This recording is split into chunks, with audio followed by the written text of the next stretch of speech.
During the dinner I organized with some friends, the one who never pays showed up again. Only this time, I wasn't the same person she used to toy with. Hi, I'm Jessica. For most of my life, I've been the quiet type, the one who avoids drama, keeps the peace, and lets things slide even when they really shouldn't. But something about her, Hailey, with her designer bags and empty wallet, finally snapped that part of me. For 6 months, I watched her forget her card, pretend to get calls during the bill, or just vanish altogether while the rest of us picked up the tab. It wasn't just annoying, it was calculated. So when she showed up to my dinner party full glam, full appetite, and zero intention of paying, I was ready. She didn't know I had a plan, and this time, the bill came with consequences. Hailey joined our team 6 months ago. From the very first day, she made an impression, tall, radiant, polished to perfection. She spoke with confidence, wore perfume you could smell from across the room, and carried herself like the room should turn when she entered it. I remember thinking, she must have everything figured out. And maybe she did, just not in the way I expected. It started small. During her first welcome lunch, we went to a casual bistro near the office. When the check came, everyone began pulling out their cards, calculating their share. Hailey blinked, let out a little gasp, and said, "Oh no, my card's in my coat and my coat's in my Uber. You guys mind spotting me? I'll Venmo you later." Of course, no one questioned it. It was her first day. We wanted to be welcoming. She never paid. A week later, at happy hour, she ordered 2 top-shelf margaritas and a plate of calamari. When it came time to settle, she glanced at her phone and frowned dramatically. "Ugh, my banking app is frozen. I swear it's Chase, not me." Our teammate Melissa paid for her. "It's okay, I get it," she said, smiling awkwardly.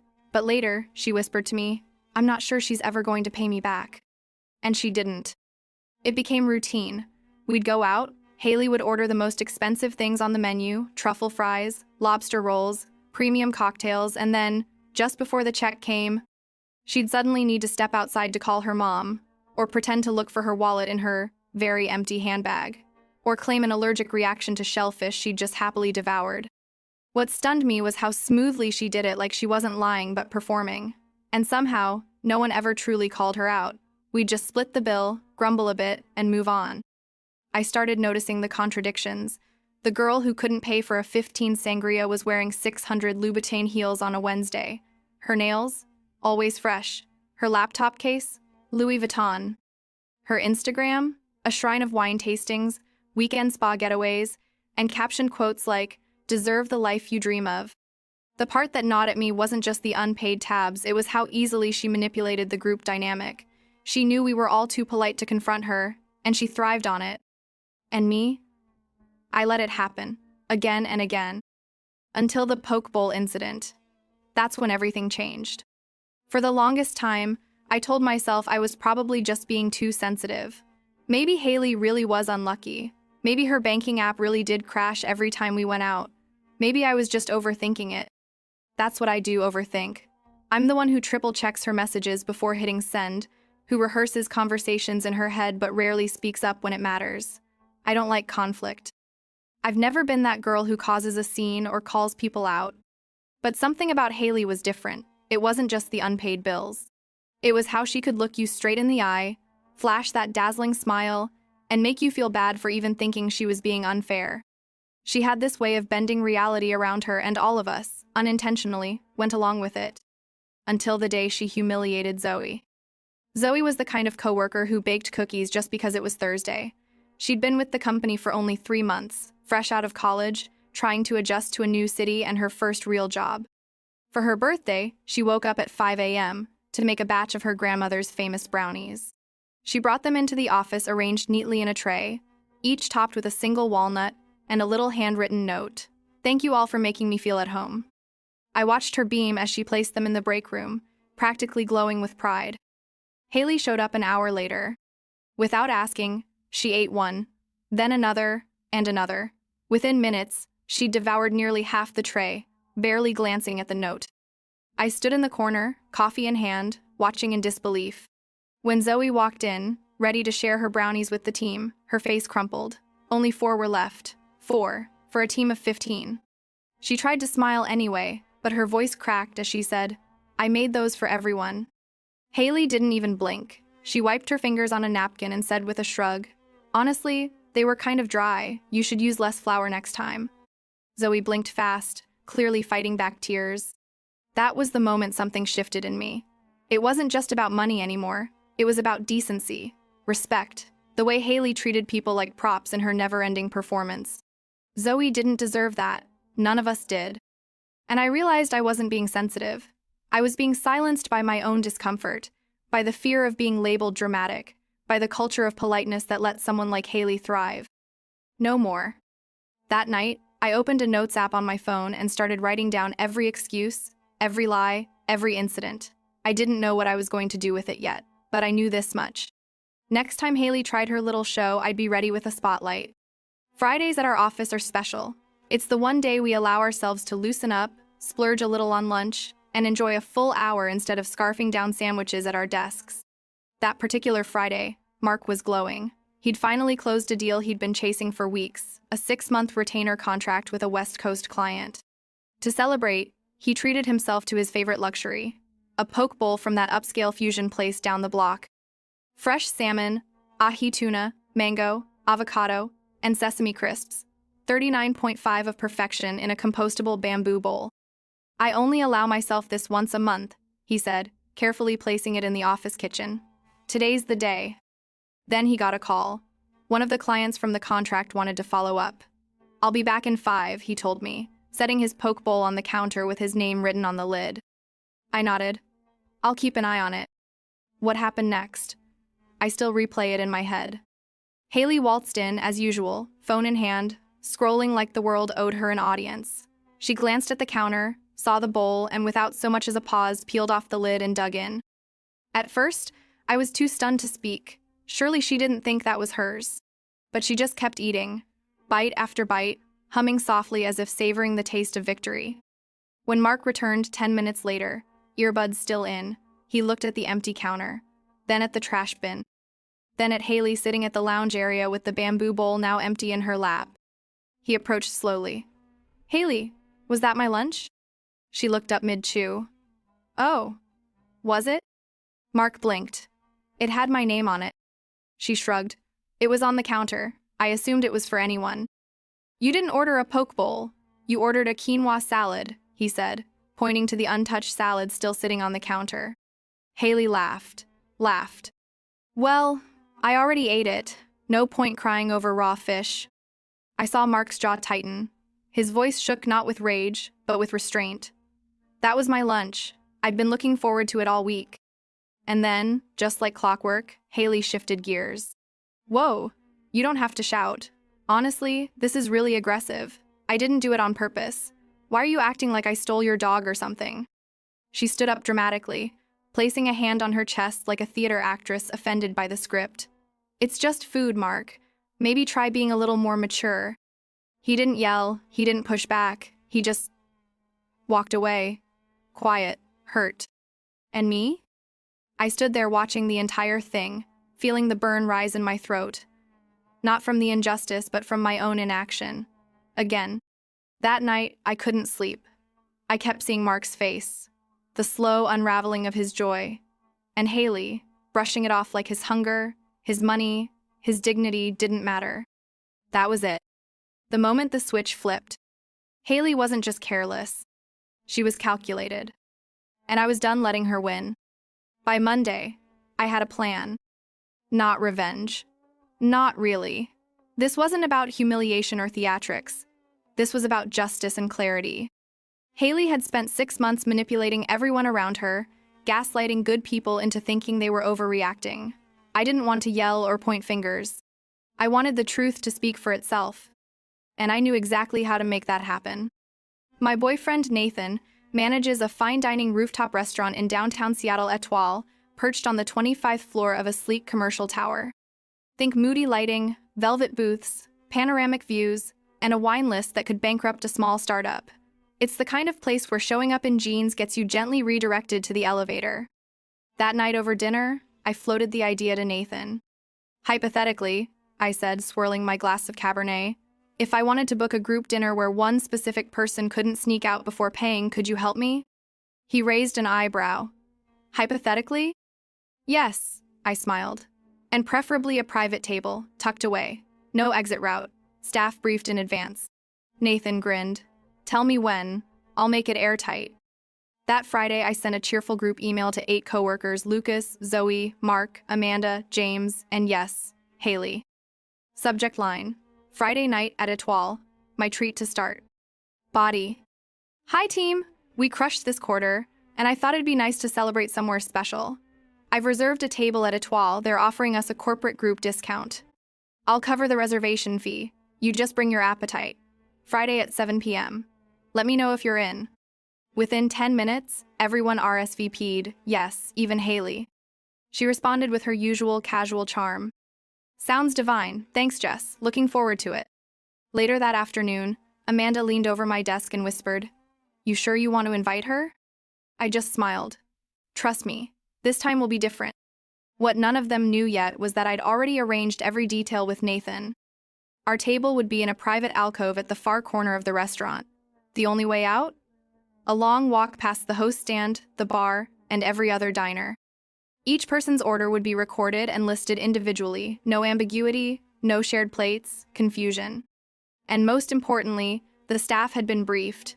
No excuses about broken card readers. No, I'll Venmo you later. Either you paid, or the bill stayed on the table. I wasn't just setting a trap. I was setting boundaries. Hailey had gotten too comfortable using confusion as cover. This time, there would be no shadows to slip into, no innocent act to fall back on. Just clear numbers, clear witnesses, and one very well-lit exit. I could almost hear her heels clicking across the marble floor already. Friday arrived with a skyline painted in soft amber. Seattle had one of those rare, cloudless evenings, and from the 25th floor of Etoile, the view was spectacular. I arrived early, dressed in a midnight blue jumpsuit and carrying a quiet sense of resolve. Nathan had already reserved the table, a plush, semicircular booth tucked into the rear alcove, far from the main floor. From this corner, there was no casual slipping out. You'd have to walk the entire stretch of the restaurant to reach the elevator. Everything set? I asked him at the hostess stand. He nodded, eyes gleaming. Servers know the deal, no split confusion, and no one's leaving without paying. By 7:10, the group had gathered Lucas, Zoe, Mark, Amanda, James, and his boyfriend Kevin. Everyone looked relaxed, sipping cocktails, complimenting the view, and eyeing the menu with the kind of hesitation that only comes from knowing the prices were higher than your conscience allowed. And then, like clockwork, Hailey arrived. She swept into the room in a silky champagne-colored dress, hair curled in glossy waves, heels clicking like punctuation. Wow, she breathed, spinning slightly. Jess, this place is gorgeous. You really do have taste. She slid into the booth next to Zoe and didn't even open the menu before flagging down the server. I'll start with the seared scallop appetizer, she said, handing her coat off without waiting. And then the Wagyu steak, medium rare. Oh, hand a bottle of Sauvignon Blanc for the table, the New Zealand one. I blinked. The scallops were 32. The Wagyu, 64. The wine, 78. Hailey smiled sweetly. It's on me, everyone. I mean, split between us, of course. To friendship. I watched the others exchange wary glances. Zoe gently murmured, Maybe we should see what everyone wants first? Hailey waved her off. No big deal, I'm just helping speed things up. It was her classic move, preemptive generosity that later turned into group debt. Dinner passed in waves, laughter, wine, stories about clients from hell, and office gossip. But I noticed Hailey's pattern didn't shift. She dominated the shared plates, popping edamame into her mouth like popcorn, scooping 3 of the 5 gyoza without hesitation, and finishing the truffle fries before they reached the other end of the table. I didn't stop her. Not yet. I let her perform. Because I was watching the moment that exact beat I knew was coming. When the plates were cleared, and dessert was politely declined, the server returned with a printed bill on a leather folder. Your total this evening comes to $620, he said smoothly. That's $77.5 per person. Will you be paying together or individually? Hailey froze. The familiar glint in her eyes sparked, and then came her cue. She pressed a hand to her stomach. Ugh, I'm so sorry, guys. I think something I ate didn't sit right. That steak, maybe it was too rare. I'm just going to freshen up a bit. She rose quickly, leaving only her designer handbag behind her signature misdirection. But this time, I was ready. I pulled out my phone and set a timer. 5 minutes. Then it would be my turn. 5 minutes. That was how long I gave her. I sat there, watching the timer on my phone tick down, the ambient lighting of the restaurant flickering across my glass of water. Conversation had quieted. Everyone was glancing at the leather folder in the center of the table. No one touched it. When the timer hit 0, I stood and slipped her Audi key out of her designer handbag. "I'll go check on her," I said with a calm that felt almost theatrical. Maybe she forgot her wallet in the car again. No one stopped me. Because we all knew. Nathan met me at the hostess stand with a knowing look. "Need help?" he asked softly. "No, I've got this." Hailey's car, a silver Audi Q5, was parked exactly where I expected it to be. Front row, valet level. She always arrived early enough to claim the best spots. I clicked the unlock button and the lights blinked once in surrender. I opened the passenger door first. Nothing. Then I popped the trunk. Jackpot. Inside were no less than 6 high-end shopping bags. Nordstrom, Saks, Coach, Louboutin. One lone Tiffany Co. box sat in the corner, still tied with a perfect satin ribbon. There was a pair of heels I'd seen her wear just last week, price tag still attached. A box of skincare products from La Mer. A new iPad in its factory seal. And receipts. Glorious, time-stamped receipts. I snapped photos quickly. One for a left 480 pair of heels. Another from the day before for a left 310 facial. A Nordstrom bill for 720, dated 2 days ago. This wasn't someone strapped for cash. This was someone who lived like royalty on other people's dime. I returned to the restaurant just as Hailey was re-entering, pale-faced, clutching her stomach like she'd emerged from battle. She gave the table a weak smile. "Guys, I'm really not feeling great. I think it's food poisoning or something. That steak. Ugh." Then, as if it were the most casual thing in the world, she said, "Can I Venmo someone tomorrow? I swear I'll pay the 77.5. That was her final line. I slid my phone onto the table, screen facing up photo of the Coach bag in the trunk, bright and incriminating. "Interesting," I said evenly. "Because I just checked your car for your wallet, and I couldn't find one. But I did find these." I began swiping. 480 heels. 310 spa bill. 720 Nordstrom haul. You could hear the oxygen vanish from the table. Hailey's mouth parted. Her eyes darted to the screen, then to me, then back. "Jessica, Please," I said, cutting her off gently. "No more performances." Lucas leaned forward, his arms crossed. "Wait, are these from this week?" I nodded. Monday through Thursday, all charged to her own card. And yet tonight, again she conveniently forgot to pay. Hailey stood frozen. Her fingers twitched near her handbag. "Those were gifts," she said quickly. "For my mom, my sister. I was going to return half of them." I tapped another photo. "This dress is a size 4 your size. Same with the Louboutins in your car, the ones you wore Tuesday." Zoe, quiet until now, suddenly spoke up, her voice soft but razor-sharp. "You told me you couldn't chip in for Amanda's baby shower gift because you were barely affording gas." Amanda blinked. "She told me she was behind on rent." Mark shook his head slowly. "And you ate my poke bowl." Hailey's mask cracked. The color drained from her face. For once, she had nothing left to say. So she sat. Hands trembling, she pulled out her phone and in complete silence opened her Venmo app. Her fingers hovered, then typed, 77.5, Jessica Miller. The notification buzzed on my phone, almost like applause. And still, no one said a word. The rest of the table finished their drinks quietly. Conversation returned in low tones. Someone asked about a new show on Netflix. Someone else joked about dessert. Hailey sat with her arms crossed, expression stony, eyes fixed on the table like she might fall through it. When we left, she didn't say goodbye. Just grabbed her bag and left, walking past Nathan without a glance. Outside, Zoe linked arms with me. "Thank you," she whispered. "You didn't just make her pay, you made her stop." I looked down at the glowing city below and finally, for the first time in months, let out a slow, relieved breath. I hadn't set a trap. I'd built a mirror. And Hailey had no choice but to look. I knew she wouldn't go quietly. The following Monday, the office kitchen felt strange. Everyone was polite, calm, but there was a tension in the air, like waiting for the first raindrop before a storm. Hailey had arrived earlier than usual.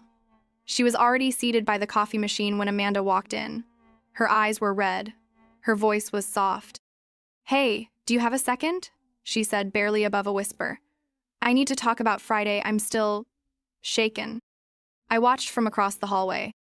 She repeated the same performance throughout the morning, each time to a different colleague. To Lucas, she framed it as betrayal. "Jessica ambushed me," she said. "She violated my privacy, went through my personal things. It was so cruel." To Zoe, she shifted tactics. "I was actually sick that night. I couldn't think straight, and she just humiliated me in front of everyone. I thought she was my friend." And to James, she added tears. "My dad's been in and out of the hospital. I'm drowning in medical bills. I didn't want to burden anyone. Jessica knew that, but she used it against me." I wasn't surprised. She was clever. She knew how to tailor the story: fragility for men, solidarity for women, professionalism for supervisors. It was manipulation wrapped in sincerity. By lunchtime, rumors had begun. Quiet murmurs. Was Jessica too harsh? I heard she went through Hailey's car. Maybe there's more to the story. That afternoon, Zoe approached me in the break room. "She's saying a lot of things," she said, hesitant. "About you. About Friday. Just thought you should know." I nodded, calm. "Thanks for telling me." But inside, I was burning. Hailey wanted a narrative war? Fine. I had evidence. That night, I pulled everything together. A folder with labeled sections. Screenshots of 14 separate messages where Hailey had promised to Venmo her share and never did. Photos from her public Instagram, 200 dinners, spa weekends, Napa wine tastings, all from the same week she claimed she couldn't afford lunch. Receipts from the trunk photos, clearly showing personal purchases charged to her own card. Written accounts from Zoe and Mark about the brownies and the poke bowl incident. And, the most damning, a simple timeline. 23 incidents over 6 months. Dates, amounts, witnesses, outcomes. It wasn't an attack. It was a pattern. The next evening was our usual Friday happy hour, 15 of us at a casual bar nearby. Hailey showed up dressed like nothing had happened, already gathering a sympathetic cluster around her. "I don't even want to talk about Friday," she said with a sigh. It was so unnecessary, you know? But I came prepared. I waited until the group had drinks in hand, the music low, and just enough attention hovering near our table. Then I stood. "Since there's been a lot of talk," I said calmly, "I thought it was only fair to share the full story with facts." I plugged in my phone to the bar's projector and opened a clean, labeled presentation. The pattern. A timeline of Hailey Simmons. And suddenly, the room went quiet. The presentation took 10 minutes. 10 minutes of truth laid out plainly, calmly, without venom. Just screenshots, receipts, timelines, and testimonies. One slide after another, building a picture no amount of tears could smear. By the time I finished, no one looked at Hailey. They were too busy processing. Zoe spoke first. "That's exactly what happened with the brownies." Then Mark. "And the poke bowl." She laughed in my face. Amanda added softly. "She told me she couldn't afford a 15 baby shower gift." Hailey sat frozen, mouth slightly open. For once, she had no comeback, no clever exit, no sympathy card left to play. "Everyone can draw their own conclusions," I said, closing the deck and unplugging my phone. "But I'm done staying silent about things that hurt people, even if they don't scream when it happens." No one clapped. No one needed to. Because the silence said enough. The following week, Hailey stopped showing up to team events. A few days later, word spread that she'd requested a transfer to another department. No one threw her a goodbye lunch. There were no balloons. No card passed around the office. She packed her things on a Wednesday afternoon and left without a word. And just like that, the spell broke. The air in the office lightened. Zoe began bringing her baked goods again, and this time, they were devoured with gratitude. Lucas, who had once given too much, started saying no without apologizing for it. Mark laughed more. Amanda stopped second-guessing her instincts. And me? I kept organizing our Friday dinners, not out of fear or control, but out of joy. Because now, people came with full hearts and clear eyes, not worried about who'd disappear when the check arrived. A few weeks later, My manager pulled me aside. I heard about what you did, she said, folding her arms. And I want you to know, I wish I'd done it first. Then, after a pause, she added, we're opening a leadership track for team leads next quarter. I think you'd be great. I smiled. Not the polite, practiced smile I'd given for years, the smile of someone afraid to upset the balance. This one was different. This one was mine. Because I had finally learned the difference between being kind and being complicit, between being quiet and being small. Hailey taught me that. She showed me how dangerous silence can be, how easily it becomes a weapon when it protects the wrong person. But in the end, she also helped me find my voice. And now that I've found it, I won't be giving it up again. This wasn't just about dinner or unpaid drinks. It was about me learning, maybe a little later in life than I expected, that being kind doesn't mean being silent. For years, I avoided conflict. I thought staying quiet made me mature, respectful, even graceful. But now I know. Real strength is setting boundaries without apology. When I finally stood up calmly, with facts, not fury, I realized I wasn't just protecting myself. I was protecting others, too. And here's what I want you to know, especially if you're someone who's always put others first. It's never too late to say, no more. It's never too late to draw the line. And it's never too late to rediscover your voice. Have you ever stayed quiet just to keep the peace? Have you ever wished you had spoken up sooner? I'd love to hear your story in the comments. And if this resonated with you, please consider subscribing for more stories like mine, where courage doesn't come from loud words, but from clear truths.